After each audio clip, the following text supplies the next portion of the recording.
اعوذ باللہ من الشیطان الرجیم بسم اللہ الرحمن الرحیم ان المجرمین فی عذاب جہنم خالدون لا يفتر عنهم وهم فیہ مبلسون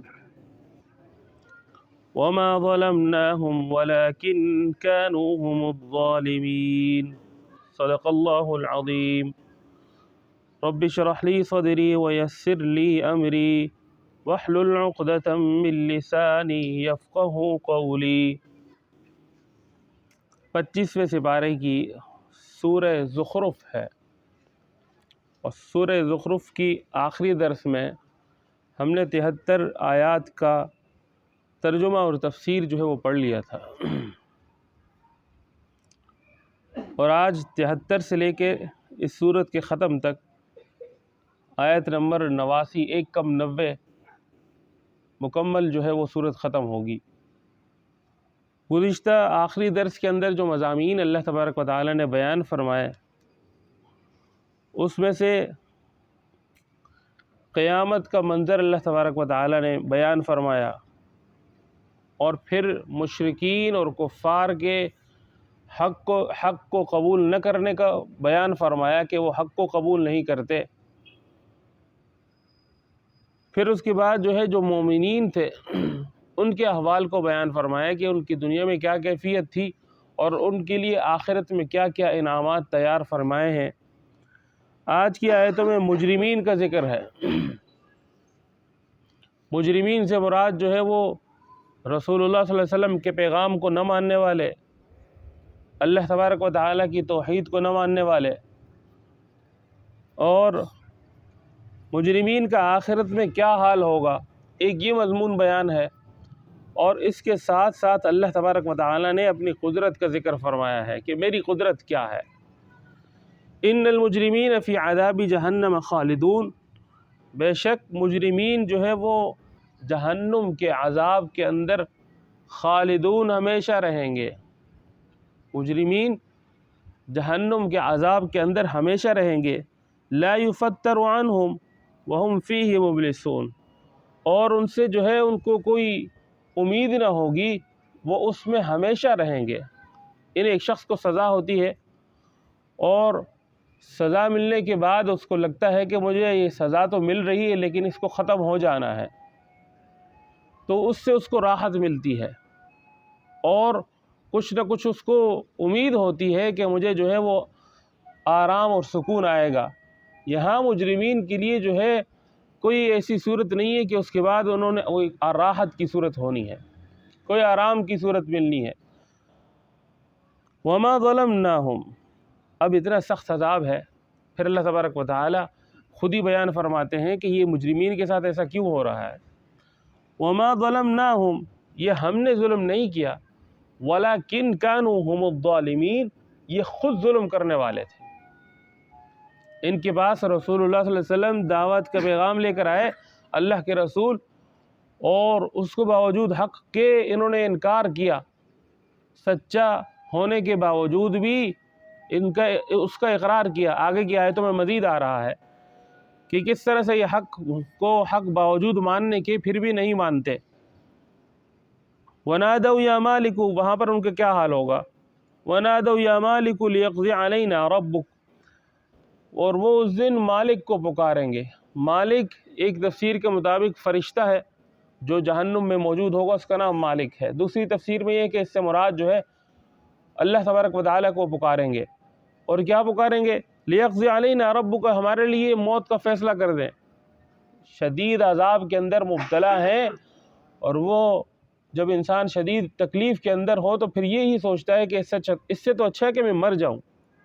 تو ان جہنمیوں کا بھی یہی حال ہوگا، ہمارے لیے یہ فیصلہ کر دیجئے کہ ہمیں موت واقع ہو جائے۔ قال انکم ماکثون، تو ان کو مالک جواب میں کہے گا کہ تم ہمیشہ رہنے والے ہو۔ انکم ماکثون، تم ہمیشہ رہنے والے ہو۔ لقد جئناکم بالحق، یہ اس کی وجہ کیا ہے کہ تمہارے پاس جو ہے ہم حق کو لے کر آئے تھے۔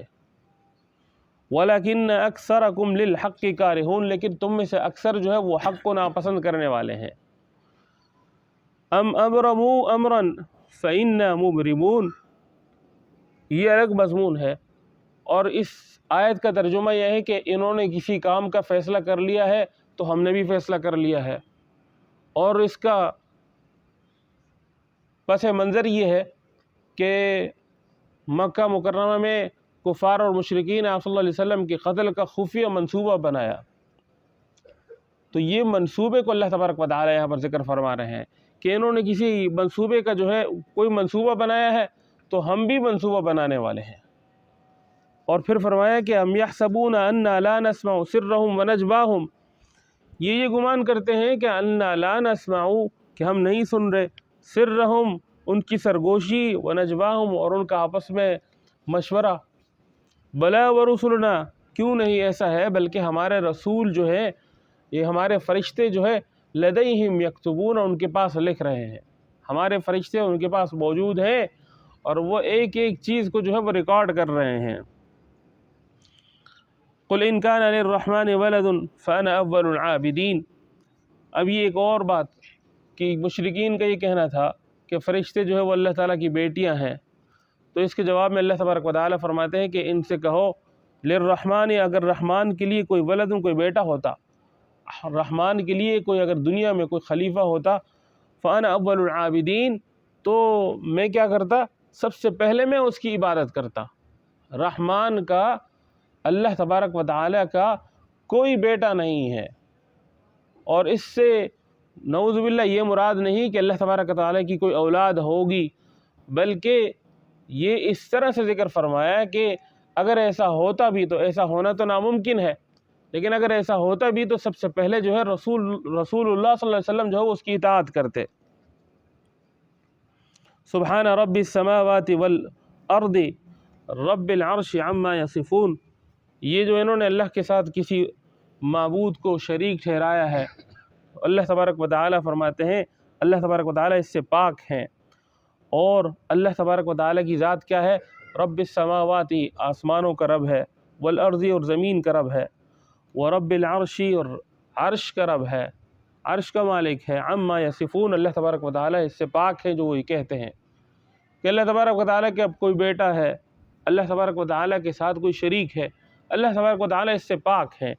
اور اللہ تبارک و تعالیٰ کو شرک بہت ناپسند ہے۔ اللہ تبارک و تعالیٰ نے اس کے مقابلے میں جو الفاظ بیان فرمائے کہ شرک کے مقابلے میں اللہ تبارک و تعالیٰ سبحان اللہ، سبحان اللہ تبارک و تعالیٰ پاک ہیں، اس کے لفظی ترجمے پاک ہیں، لیکن مفسرین میں سے حضرت مولانا محمد شفیع رحمہ اللہ فرماتے ہیں کہ اللہ تبارک و تعالیٰ کا راج ہے، اللہ تبارک و تعالیٰ کا راج ہے، کس چیز میں، آسمانوں اور زمینوں میں۔ راج کسے کہتے ہیں، کسی علاقے کے اندر ایک شخص کے احکامات کے خلاف جو ہے کوئی کچھ کر ہی نہ سکے، اس کو راج کہا جاتا ہے۔ تو اللہ تبارک و تعالیٰ کا راج ہے آسمانوں اور زمینوں میں، اور یہ جو آسمانوں اور زمینوں کے علاوہ اس کے ایک الگ سے عرش ہے، وہ اس کا بھی مالک ہے۔ اور پھر فرمایا کہ یہ جو کچھ کر رہے ہیں اس سے اللہ تبارک و تعالیٰ پاک و صاف ہیں۔ فذرہم یخوضوا ویلعبوا، آپ چھوڑ دیجئے ان کو، یخوضوا ویلعبوا، وہ آپس میں جو ہے وہ ایک دوسرے سے بحث و مباحثے کر رہے ہیں، ویلعبوا اور کھیل رہے ہیں۔ مشرکین کو اپنے حال پر چھوڑ دیجئے، اس سے مراد رسول اللہ صلی اللہ علیہ وسلم کو تسلی ہے۔ آپ صلی اللہ علیہ وسلم کو ایسا نہیں کہ وہ جو کام کر رہے ہیں درست کر رہے ہیں، بلکہ یہ آپ صلی اللہ علیہ وسلم کو فرمایا کہ یہ حق کو باوجود حق کے قبول نہیں کرتے تو آپ ان کو چھوڑ دیجئے۔ اور ان کا کام کیا ہے، ان کا کام جو ہے وہ آپس میں بحثیں کرنا ہے کہ ہم تو یہ کرتے ہیں، ہم تو اللہ کے ساتھ بتوں کو شریک ٹھہراتے ہیں، یہ آپس میں جو ہے وہ مختلف قسم کی بحثیں کر رہے ہیں۔ اللہ تبارک و تعالیٰ فرماتے ہیں ان کو کچھ حال پر چھوڑ دیجئے، وہ دنیا میں کھیل رہے ہیں اسی طرح سے، حتیٰ یلاقوا، یہاں تک کہ وہ ملاقات کریں گے، یومہم الذی یوعدون، اس دن کہ جس کا ان سے وعدہ کیا ہوا ہے، جس دن یعنی قیامت کا دن، یا جس شخص کا انتقال ہو جائے تو اس انتقال کے بعد اس کا جو ہے وہ آخرت اور قیامت جو ہے اس کی ابتدا ہو چکی۔ وَهُوَ الَّذِي فِي السَّمَاءِ إِلَٰهٌ، اللہ تبارک و تعالیٰ کی ذات وہ ہے، فی السماء الہ وفی الارض الہ، جو آسمانوں اور زمینوں میں الہ ہے۔ الہ کہتے ہیں جس کی عبادت کی جائے۔ وہو الحکیم العلیم، وہ حکمت والا ہے اور علیم، وہ جاننے والا ہے، وہ جاننے والا ہے اور حکمت والا ہے۔ یعنی اس کے باوجود کہ مشرکین اور کفار جو ہے وہ اللہ تبارک و تعالیٰ کے حکموں کو، رسول اللہ صلی اللہ علیہ وسلم کی اطاعت کے بجائے نافرمانی کر رہے ہیں، اللہ تبارک و تعالیٰ ان کو سزا نہیں دے رہے۔ وہ آسمانوں اور زمینوں میں معبود ہے اور وہ حکمت والا ہے، وہ جانتا ہے کہ میں نے ان کو جو ہے وہ کس طرح سے سزا دینی ہے۔ العلیم، اور وہ جاننے والا بھی ہے اور حکمت والا بھی ہے۔ وتبارک الذی لہ ملک السماوات والارض وما بینہما، اور بابرکت ہے اور اللہ تبارک و تعالیٰ بلند ہے، لہو ملک السماوات والارض، اسی کے لیے بادشاہت ہے، اسی کا راج ہے آسمانوں اور زمین میں، وما بینہما، اور جو کچھ اس کے بیچ میں ہے، وعندہ علم الساعہ، اور اس کے پاس جو ہے ایک اور بات، قیامت کا علم بھی ہے، وإلیہ ترجعون، اور تمہیں اسی کی طرف لوٹ کر جانا ہے۔ ولا يملك الذین يدعون من دونه الشفاعة الا من شهد بالحق وهم يعلمون، اور یہ جو اللہ کے علاوہ جن کو پکار رہے ہیں وہ مالک نہیں ہے کس چیز کے؟ اللہ تبارک و تعالیٰ کے یہاں شفاعت کے۔ اللہ کے علاوہ جس کو پکار رہے ہیں، جس کو اللہ کے ساتھ شریک ٹھہرا رہے ہیں، یہ مالک نہیں ہے کسی چیز کے، مگر کون شفاعت کا مالک ہوگا؟ شہید بالحق، جو کہ حق کی گواہی دے۔ یعنی اگر کوئی مومن ہے وہ دوسرے کی ایمان کے متعلق گواہی دے گا، آخرت میں اللہ تبارک و تعالیٰ اگر ان سے پوچھیں گے یا ان کو بولنے کی شہادت کی اجازت دیں گے تو اس کی شہادت جو ہے وہ قبول ہوگی اور وہ حق کی شہادت دینے والا ہوگا، وَهُمْ يَعْلَمُونَ، اور وہ جانتے ہیں۔ وَلَئِن سَأَلْتَهُمْ مَنْ خَلَقَ السَّمَاوَاتِ، اگر ان سے پوچھیں کہ کس نے، من خلقہم، ان کو کس نے پیدا کیا ہے، انہی مشرکین سے اور کفار سے اگر آپ پوچھیں گے کہ ان کی پیدائش جو ہے وہ کس نے کی ہے، لَيَقُولُنَّ اللَّهُ، تو یہ ضرور کہیں گے کہ اللہ تبارک و تعالیٰ نے۔ یعنی یہ حق کو جانتے ہیں اور یہ بھی جانتے ہیں کہ ہماری پیدائش بھی اسی نے کی ہے۔ فَأَنَّىٰ يُؤْفَكُونَ، پھر یہ کس چیز میں پڑے ہوئے ہیں، یعنی یہ حق سے پھر پیچھے کیوں ہٹ جاتے ہیں باوجود اس کے کہ یہ جانتے ہیں۔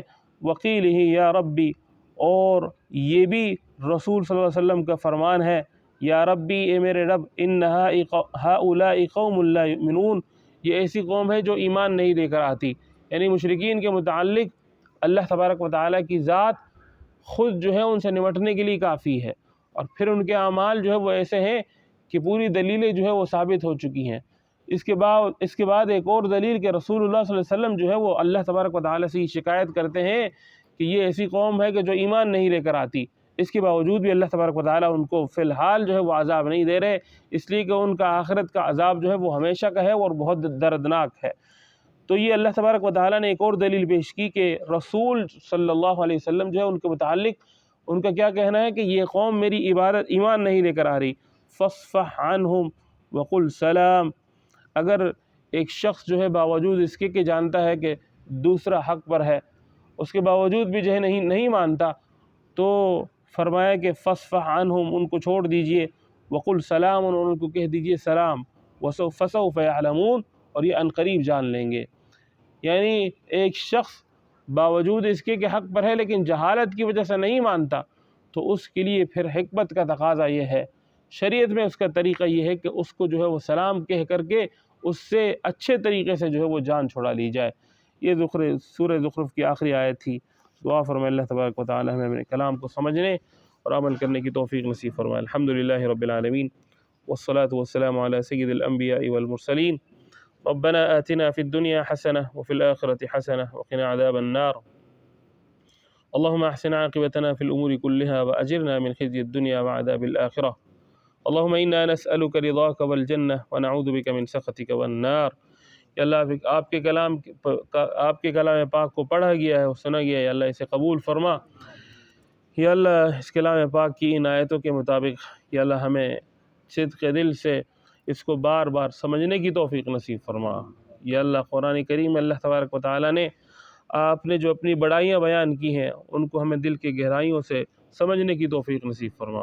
یا اللہ ہمیں اپنی بڑائی میں، اپنی قدرت میں غور اور تدبر کی توفیق نصیب فرما۔ یا اللہ ہماری دعاؤں کو قبول فرما۔ ربنا تقبل منا إنك أنت السميع العليم وتب علينا إنك أنت التواب الرحيم برحمتك يا أرحم